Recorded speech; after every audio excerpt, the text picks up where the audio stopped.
Hey, look who's here. Hey, Mean Matt. Hey, Mean Matt here. Hey, Mean Matt here. Hey, Mean Matt here.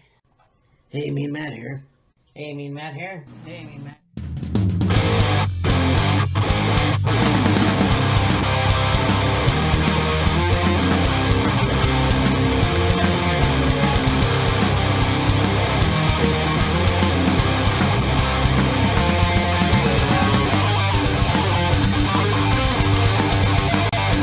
Hey, Mean Matt.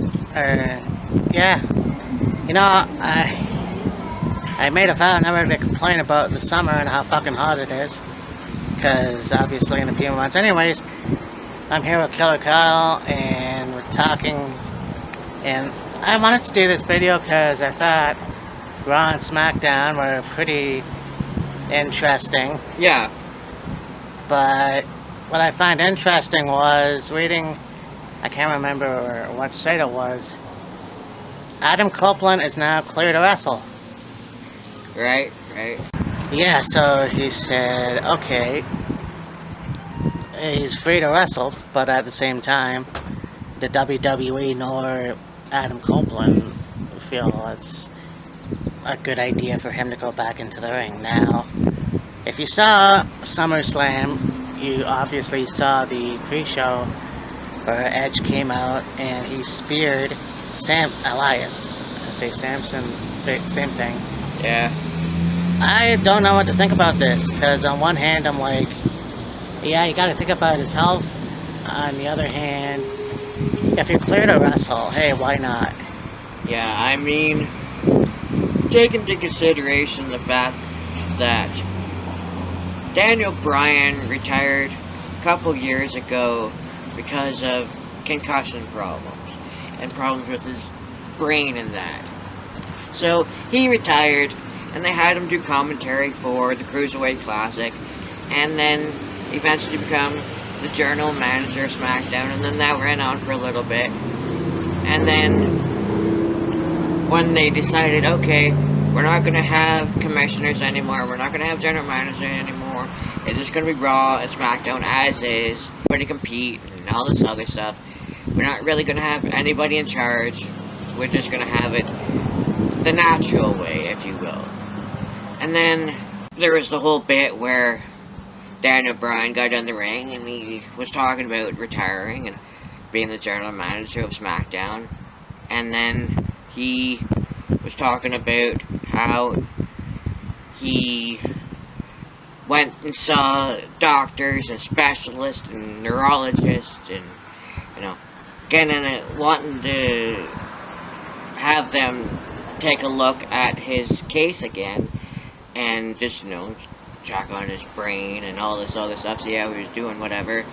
And they gave him the okay to wrestle, and so he returned at WrestleMania, had that match with Shane against Sami Zayn and Kevin Owens, and, he's been going on, and then he was the WWE champion, and then this year's WrestleMania comes along, and, has the match against Kofi, loses the title to Kofi, wins the SmackDown tag titles with Rowan, and then, he's got this whole save the planet, go green, I'm the planet's champion, we're the planet's tag team champions thing, and all this other stuff, which is fine. But it took a little while for him to get that second opinion on whether or not he should come back and wrestle and compete again. Well, it's been a good 8 years now since Adam Copeland retired because of his neck, and he's been doing the Edge and Christian show, the Totally Reeks of Awesomeness. He was doing Vikings, I think he still does that show, and I'm sure he would make appearances in that from time. Does the whole thing with the kickoff show at SummerSlam and interrupting Elias, and of course the crowd went absolutely ballistic for that. Of course, Adam being from Toronto and all this other stuff, of course they'd pop. And then the spear to Elias is like, that was the first time I've seen him do that in a little while. And with his neck being so questionable, you could say. I was surprised that he did that, but I guess over the last 8 years, him doing the Edge and Christian show, the Tour of the Weeks of Awesomeness on the WWE Network, and Vikings, and he did that other TV show before he started doing Vikings that got killed. Yeah. But I think with him doing all these other things after he retired, it must have been one of those things where he just kind of forgot about it and was enjoying life outside of WWE and outside of wrestling. But then I'm sure at some point he went and seen a doctor, and doctor, said, hey, your neck's a lot better than what it was. It's healed. Maybe he got a surgery at some point, and that's what fixed the problem. I don't know necessarily, but if he can compete again, I think he should. I can completely understand his worry about, what if I... Anyway. Huh. So anyways, you were saying? Yeah, so, talking about Edge being cleared to compete again. And it's like, okay, there's a whole thing with Daniel Bryan. He retired. He did commentary for the Cruiserweight Classic. Yeah. He became general manager of SmackDown. That went on for a little bit, and then they decided, okay, we're not going to have general managers anymore, we're not going to have commercials anymore, it's just going to be Raw and SmackDown, and it's still going to have wrestlers, everybody compete, and all this other stuff. And then there's Elias, the segment with Elias, SummerSlam kickoff show, and he's talking about, the Maple Leafs haven't seen a Stanley Cup in years. Yeah, I heard that. The Scotiabank Arena is sold out, which is more you can say for a Blue Jay game. And talking about having the Raptors win the NBA championship this year and have one of their main players go to a different team.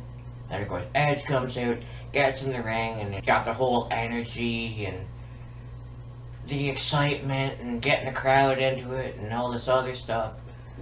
And he does his thing where he walks at the top of the ramp, does the whole this thing.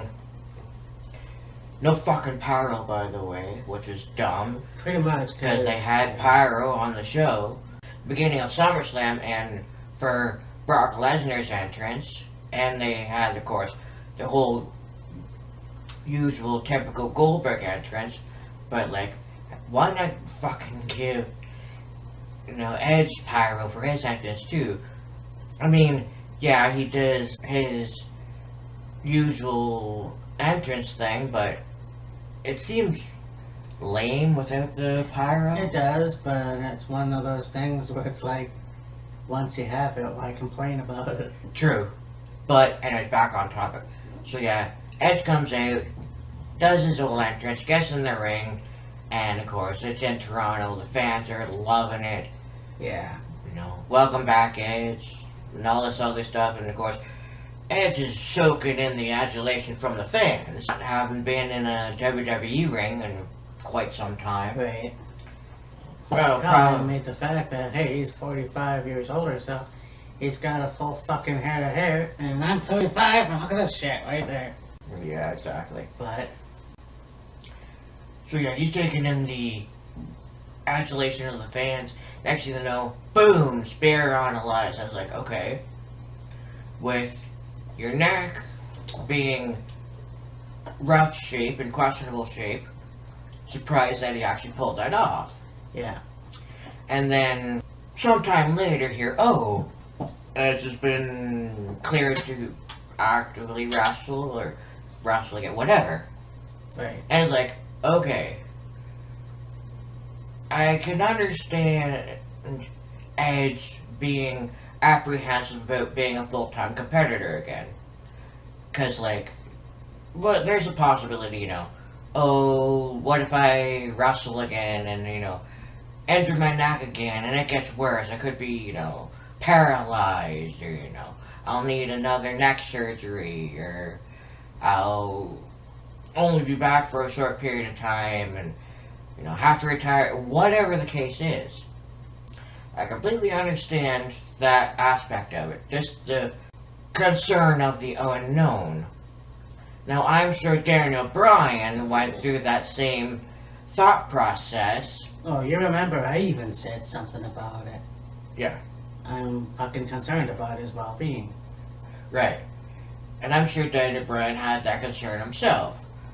But his return match, teaming up with Shane against Kevin Owens and Sami Zayn at the WrestleMania, you could tell he still had the same ring style of like mat wrestling and high flying and all this other stuff, but there was a lot of moves that he either changed or eliminated from his repertoire altogether. Right. One of his main moves he would do is he'd do a running corner drop kick and like land flat on his back or land on his stomach, his side, whatever. I noticed when he returned, he would still do that running corner drop kick, but he would try to kind of grab onto the ropes and twist his body or whatever, so he would land on his feet. Right, yeah. Another main thing that he would do is the suicide dive through the ropes. Yeah, I was just gonna think about that. Talk about that, I should say. It was another big move of his. The running corner drop kick and the suicide dive through the ropes were his two fairly big moves that he had. Right. Aside from, the lapel lock and the running knee. When he came out of retirement and started wrestling actively again, he quit doing the whole suicide dive altogether. Yeah. He might do like I think they call it like a wrecking ball drop kick, where you run towards the ropes and you slide your feet over, like between the middle and bottom rope, drop kicking your opponent to the floor, into the barricade, whatever. Yeah.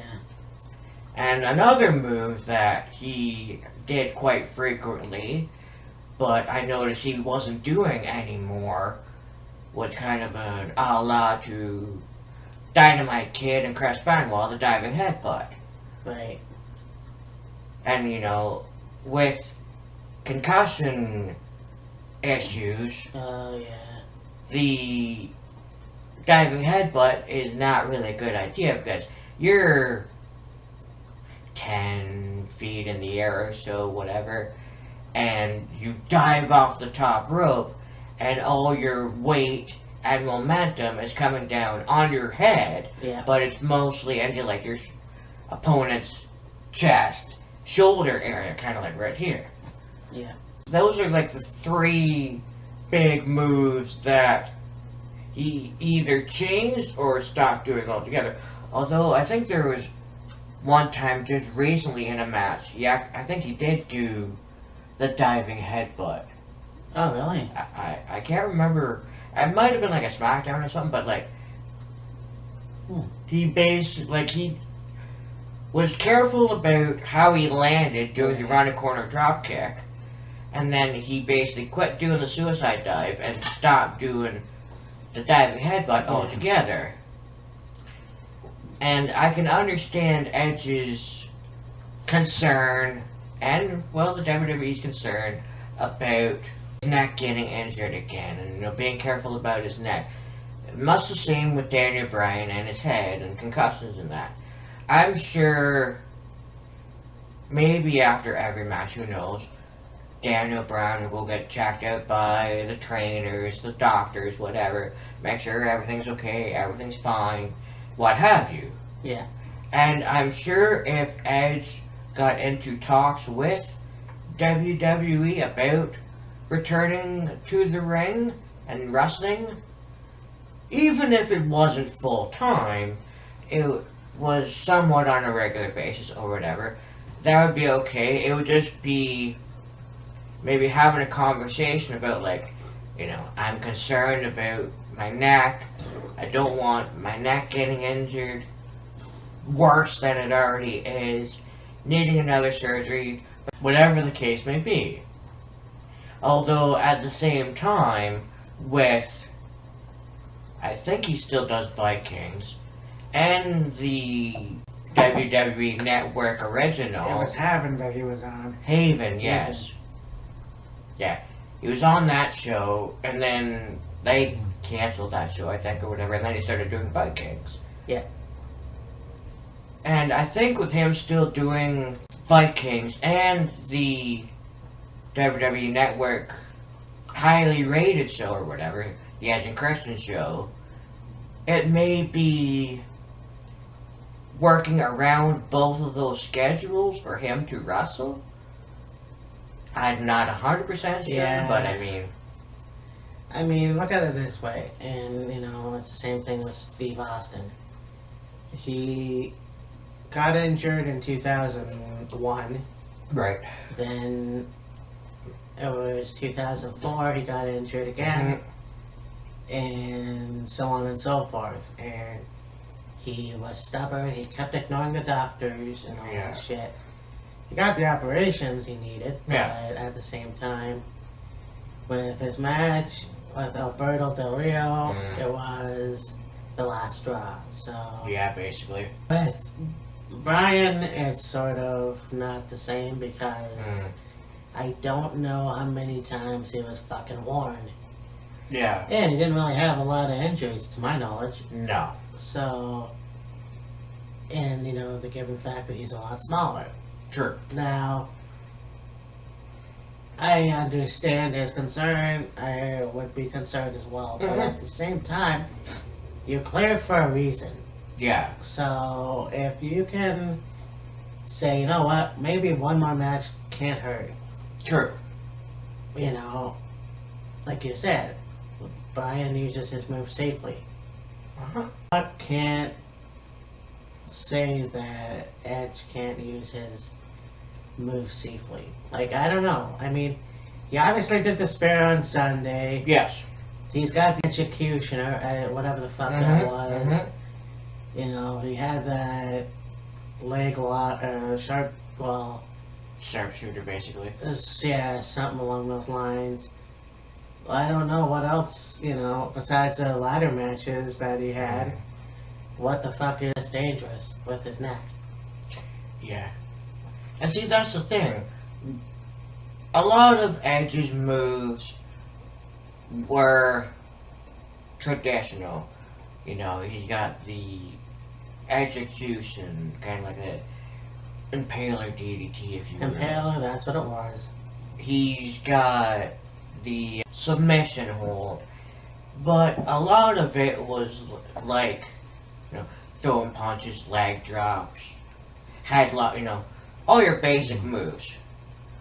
The only move that really would have an effect on his neck is the spear or like a shoulder block into the corner of it, you know, your shoulder, your neck. Yeah.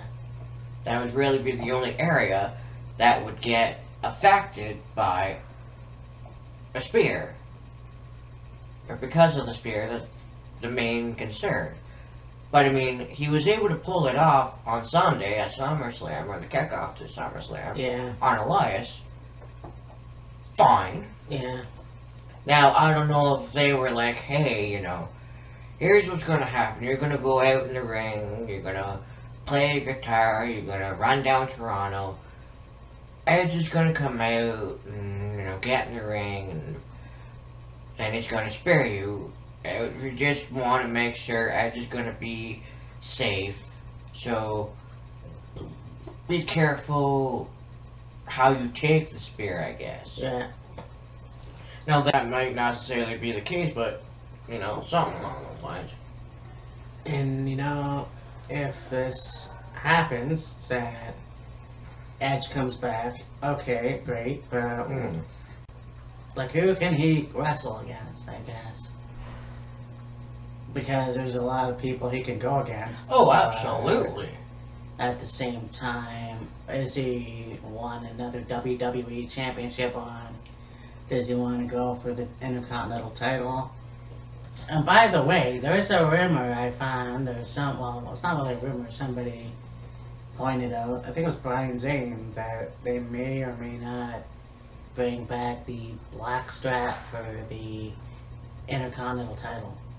Now, the Intercontinental title looks a lot, it's old school, you Yeah. know, except the WWE part of it, but I mean, to see Edge with that would be fucking awesome. I think if Edge was to, let's say, go for another run with the Intercontinental Championship, or even the WWE Championship, would be fine. It'd be great. But bottom line is get Edge to agree to come back first, have a few matches, and then, you know, maybe work in a Intercontinental title run, or even a title match, WWE Championship, Universal Championship. Maybe one more kick at the can with the tag titles, who knows? It would just be convincing Edge to come back. Yeah. Because I'm sure he would love to do it. He's just concerned about things medically, Yeah, yeah. which I completely understand. No, me too. At the same time, WWE has an amazing medical team. Yeah. So, I mean, with the case with Daniel Bryan, I'm sure he has a match, or the matches he's had over the last year or so, Yeah.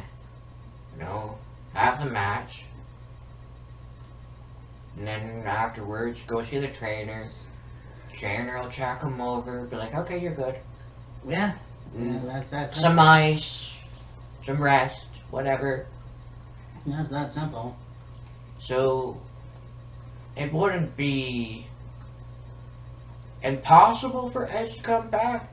I just think, one, he has to really want to come back and be like, hey, I want to have one match and then we'll go from there and then figure out, okay, who can we put him against? Who would be a good opponent for him? And even if it was like a dream match scenario, you know, who would be the ideal opponent for that dream match scenario? Yeah, I mean, you've got Dolph Ziggler, you've got, Oh, absolutely. I wouldn't say, well, maybe Kevin Owens, Daniel Bryan. Yeah, that'd be a good one. Yeah. I would suggest Baron Corbin, but I'm not quite sure if he's Yeah, I don't injured or what the fuck. Yeah, I don't know either. So, there's tons. I mean, the possibilities are endless, but we'll find out eventually. Another thing I want to bring up, and it is on Raw, you know. I mean, SmackDown is fairly good too, Mm-hmm. but the return of Sasha Banks. Yes, yes, yes. Yeah, so, yeah, get ready for It's Boss Time! Mm. Now, I get the fact that you want to turn heel, and I understand that's great. It was at the worst possible time ever, Yeah. because you have Natalie Neidhart, or Natalia, if you will. Yeah. She's coming out to the ring, and she's like talking about her dad, and then it was that 1 year anniversary of his death, and she's crying, and that's a shoot basically. And then you get Yeah. Sasha Banks coming out and gets into the ring, and she goes and she's hugging Natalia, and then she just turns. Yeah. So now she's heel. Two things. Why did you have to have that now? Mm. Well, not just now, but at that moment. And Yeah. B, why the fuck was she wearing a wig? Like, Yeah. it's only fucking hair, honestly. Well, my opinion on that is Sasha's been keeping up with her social media pretty well. Yeah. And I'm sure a lot of the pictures that she has are her with the purple hair, pink hair, whatever you want to call it. But, And so, I'm sure once she returned, the first thing that she didn't want to have people say was, hey, Sasha changed her hair color. So, wear the wig, have it be that purple color, and, Right. come out and, fans pop, which was great. Have her get in the ring and share in a moment with Natalia, and then boom, blindside her. And take off the wig and reveal the hair and lay a beat down on Natalia, and then Yeah. Becky comes out and tries to kind of help Natalia, and Sasha and Becky are going at it and all this other stuff. As far as the timing of it goes, why would it be when Natalia was having that moment in the ring talking about her dad? It was the 1 year anniversary of her dad passing, and well, it first came out and was like, I lost to Becky, I didn't get the Raw Women's Championship, my elbow's dislocated, and then she goes into last night. I want to share something special with you guys. I had a dream about my dad, and he was telling me, he was proud of me, he congratulated me, he was happy, and all this other stuff. And then Sasha Banks comes out and heel turns. As far as I'm concerned, that's your ideal heel Yeah. moment. Oh yeah, I agree. Also, you have Becky Lynch coming out to make the save. And obviously I didn't see this part, but Sasha Banks took a chair to Becky's head. A chair shot on the outside. When I saw it, Sasha grabbed the chair, yes, but the shots were across the back. Oh, alright. Well, then I don't know why the fuck somebody made that analogy. Yeah. Because obviously chair shots to the head are a big no-no. And it's understandable. So, I mean, I don't know why they would do that, but, Yeah, chair shots to the head are a big no-no. Somebody should have told Sean Spears that before he labeled Cody in the head.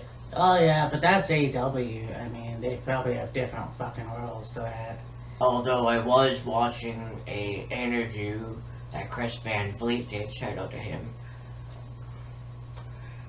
And he did an interview with the Young Bucks. Yeah, I have to see that one. And they were talking about the chair shot was supposed to be gimmicked, if you will. Hmm. So they had kind of thinned down the metal of kind of like the seat of the chair. Hmm. So that way when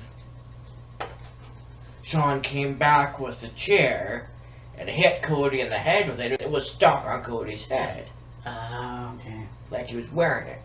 But something went awry, shot, and an edge of the chair caught Cody in the head and busted him open pretty good. And Crimson Mask. yeah. Ric Flair. Oh, you want to talk about a fucking Crimson Mask? Go watch the match with Cody and his brother. Oh His yeah. brother got Oh, busted open pretty damn good too. Fuck. Now I guess, one last thing. I don't know why I'm dragging this on, but whatever.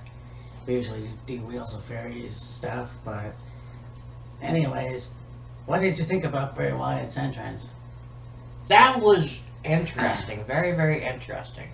You want to talk about shit your pants scary? Oh yeah, you want to talk about up in the creep factor? Oh yeah, and you know how much I dig that. I mean, it's creative to see a guy. First of all, they made his entrance better, and he comes out and he's got it almost looks like a beheaded version of Bray Wyatt Yeah. in the lamp thing. Yeah, I don't know how well it's gonna go in the future, but yeah, the match was awesome with Finn. I Mhm. heard that Finn was gonna be taking time off. yeah, So, there you go. yeah. We'll see what happens. Apparently, no Bray on Raw, so Yeah. Well, yeah, the entrance was really eerie and creepy, and the mask and the outfit he was wearing, and the lantern looking like a beheaded person, and the lights coming out of the mouth, and all this other stuff. But